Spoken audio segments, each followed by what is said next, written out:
আসসালামু আলাইকুম। লিগ্যাল ট্রিটমেন্টের পক্ষ থেকে স্বাগতম। সারচার্জের হার, পরিবেশ সারচার্জ, নিবাসী ও অনিবাসী করদাতা।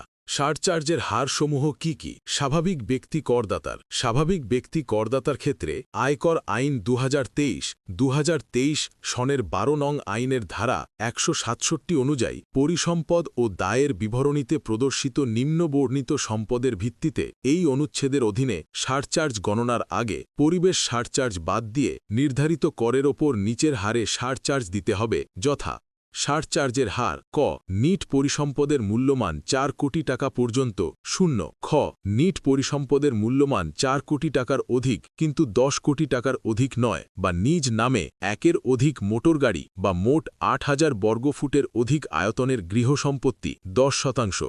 গ নিট পরিসম্পদের মূল্যমান 10 কোটি টাকার অধিক কিন্তু 20 কোটি টাকার অধিক নয় 20%। ঘ নিট পরিসম্পদের মূল্যমান 20 কোটি টাকার অধিক কিন্তু 50 কোটি টাকার অধিক নয় 30%। গ নিট পরিসম্পদের মূল্যমান 50 কোটি টাকার অধিক হলে 35%। সিগারেট, বিড়ি, জর্দা, গুল সহ সব ধরনের তামাকজাত পণ্য প্রস্তুতকারক করদাতার ওই ব্যবসা থেকে অর্জিত আয়ের ওপর 2.5% হারে সারচার্জ দিতে হবে। সারচার্জ হিসাব বা নির্ধারণের ক্ষেত্রে নিচের ব্যাখ্যাগুলো প্রযোজ্য হবে, যথা: নিট পরিসম্পদের মূল্যমান বলতে আয়কর আইন 2023 ধারা 167 অনুযায়ী পরিসম্পদ ও দায়ের বিবরণীতে প্রদর্শিতযোগ্য নিট পরিসম্পদের মূল্যমানকে বোঝাবে, এবং মোটর গাড়ি বলতে bus, minibus, coaster, prime mover, truck, lorry, tank lorry, pickup van, human hauler, autorickshaw ও মোটরসাইকেল ছাড়া অন্যান্য মোটরযানকে বোঝাবে। উদাহরণস্বরূপ, মিস্টার এক্সের করযোগ্য আয় অনুযায়ী নেট প্রদেয় কর 5 লক্ষ টাকা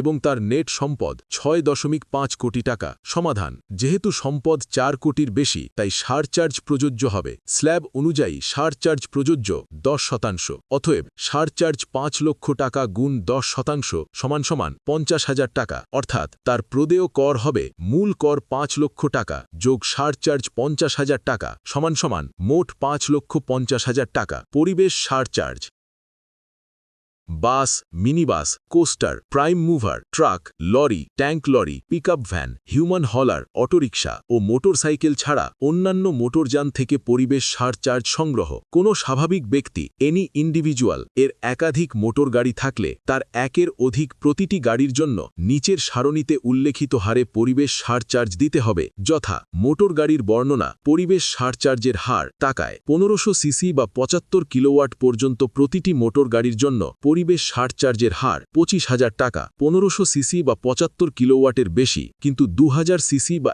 100 কিলোওয়াটের বেশি নয় এমন প্রতিটি মোটর গাড়ির জন্য পরিবেশ সারচার্জের হার 50,000 টাকা। 2000 সিসি বা 100 কিলোওয়াটের বেশি কিন্তু 2500 সিসি বা 125 কিলোওয়াটের বেশি নয় এমন প্রতিটি মোটর গাড়ির জন্য পরিবেশ সারচার্জের হার 75,000 টাকা। 2500 সিসি বা 125 কিলোওয়াটের বেশি কিন্তু 3000 সিসি বা 150 কিলোওয়াটের বেশি নয় এমন প্রতিটি মোটর গাড়ির জন্য পরিবেশ সারচার্জের হার 1,50,000 টাকা। 3000 সিসি বা 150 কিলোওয়াটের বেশি কিন্তু 3500 সিসি বা 175 কিলোওয়াটের বেশি নয় এমন প্রতিটি মোটর গাড়ির জন্য পরিবেশ সারচার্জের হার 2 লক্ষ টাকা। 3500 সিসি বা 175 কিলোওয়াটের বেশি এমন প্রতিটি মোটর গাড়ির জন্য সারচার্জের হার 3,50,000 টাকা। পরিবেশ সারচার্জ পরিশোধের শর্তাবলী: একাধিক গাড়ির ক্ষেত্রে যে গাড়ির ওপর সর্বনিম্ন হারে পরিবেশ সারচার্জ ধার্য হবে সেই গাড়ি ছাড়া অন্য সব গাড়ির বিপরীতে পরিবেশ সারচার্জ পরিশোধ করতে হবে। গাড়ির নিবন্ধন বা ফিটনেস নবায়নকারী কর্তৃপক্ষ গাড়ির নিবন্ধন বা ফিটনেস নবায়নের সময় উৎসে পরিবেশ সারচার্জ সংগ্রহ করবেন।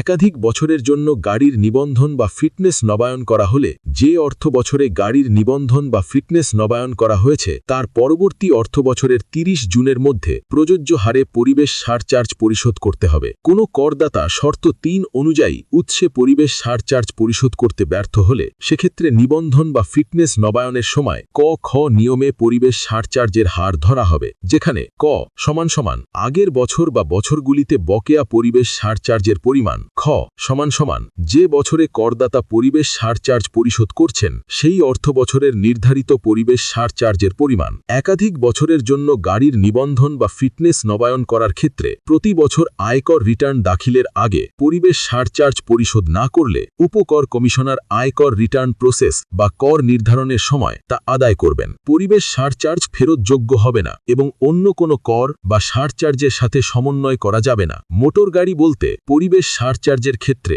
বাস, minibus, coaster, prime mover, truck, lorry, tank lorry, pickup van, human hauler, autorickshaw ও মোটরসাইকেল ছাড়া অন্যান্য মোটরযানকে বোঝাবে। উদাহরণস্বরূপ মিস্টার এক্সের 3টি ব্যক্তিগত গাড়ি রয়েছে, একটি 1400 সিসি, একটি 2000 সিসি, একটি 1800 সিসি। সমাধান: সবচেয়ে ছোট গাড়ি অর্থাৎ 1400 সিসি নিয়ম অনুযায়ী সর্বনিম্ন হারে পড়ায় এটি সারচার্জ মুক্ত থাকবে।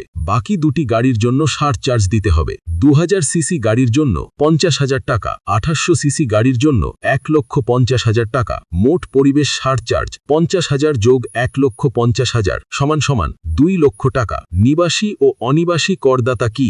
নিবাসী করদাতা একজন স্বাভাবিক ব্যক্তি কোনো আয়বর্ষে নিবাসী হিসেবে গণ্য হবেন যদি তিনি নিচের যে কোনো একটি শর্ত পূরণ করেন। আয়বর্ষে অর্থাৎ 1 জুলাই থেকে 30 জুন পর্যন্ত সময়কালে ধারাবাহিকভাবে বা বিচ্ছিন্নভাবে সর্বমোট 183 দিন বা তার বেশি সময় বাংলাদেশে অবস্থান করেন, অথবা আয়বর্ষে সর্বমোট 90 দিন বা তার বেশি সময় বাংলাদেশে অবস্থান করেন এবং তার আগের 4টি অর্থবছরে সম্মিলিতভাবে 365 দিন বা তার বেশি সময় বাংলাদেশে অবস্থান করেন। উদাহরণস্বরূপ মিস্টার এক্স একজন বাংলাদেশী নাগরিক। তিনি 2024-25 আয়বর্ষে অর্থাৎ 1 জুলাই 2024 থেকে 30 জুন 2025 পর্যন্ত সময়কালে বাংলাদেশে 150 দিন অবস্থান করেন, আর তার আগের 4 বছরে অর্থাৎ 2020-21, 2021-22, 2022-23, 2023-24 তিনি মোট 380 দিন বাংলাদেশে অবস্থান করেছেন। সমাধান: বর্তমান আয়বর্ষে তার অবস্থান 90 দিনের বেশি, আগের 4 বছরে মোট অবস্থান 365 দিনের বেশি। অতএব শর্ত পূরণ হওয়ায় মিস্টার এক্স এই আয়বর্ষে নিবাসী ব্যক্তি হিসেবে গণ্য হবেন। মিস্টার জন একজন বিদেশি নাগরিক। তিনি 2024 সালের আগস্ট মাসে বাংলাদেশে একটি প্রকল্পে কাজের উদ্দেশ্যে আসেন এবং 2024-25 আয়বর্ষে তিনি মোট 200 দিন বাংলাদেশে অবস্থান করেন। সমাধান: বর্তমান আয়বর্ষে তার অবস্থান 200 দিন ছিলেন, তাই এই শর্ত পূরণ করেছেন। অতএব শর্ত পূরণ হওয়ায় মিস্টার জন 2024-25 আয়বর্ষে নিবাসী ব্যক্তি হিসেবে গণ্য হবেন। অনিবাসী করদাতা বলতে এমন একজন ব্যক্তিকে বোঝায় যিনি উক্ত আয়বর্ষে নিবাসী নন, অর্থাৎ যিনি কোনো আয়বর্ষে আইন অনুযায়ী নিবাসী হওয়ার প্রয়োজনীয় সময়কাল বাংলাদেশে অবস্থান করেননি, তাকে অনিবাসী বলা হয়। উদাহরণস্বরূপ মিস্টার এক্স একজন বাংলাদেশী নাগরিক। তিনি একটি বিদেশি কোম্পানিতে চাকরি করেন এবং গত কয়েক বছর ধরে বিদেশে অবস্থান করছেন। তিনি আয়বর্ষ 2024-25-এ বাংলাদেশে এসেছেন শুধু 50 দিনের জন্য। এর আগে গত 4 বছরে তিনি বাংলাদেশে মোট 300 দিন থেকেছেন।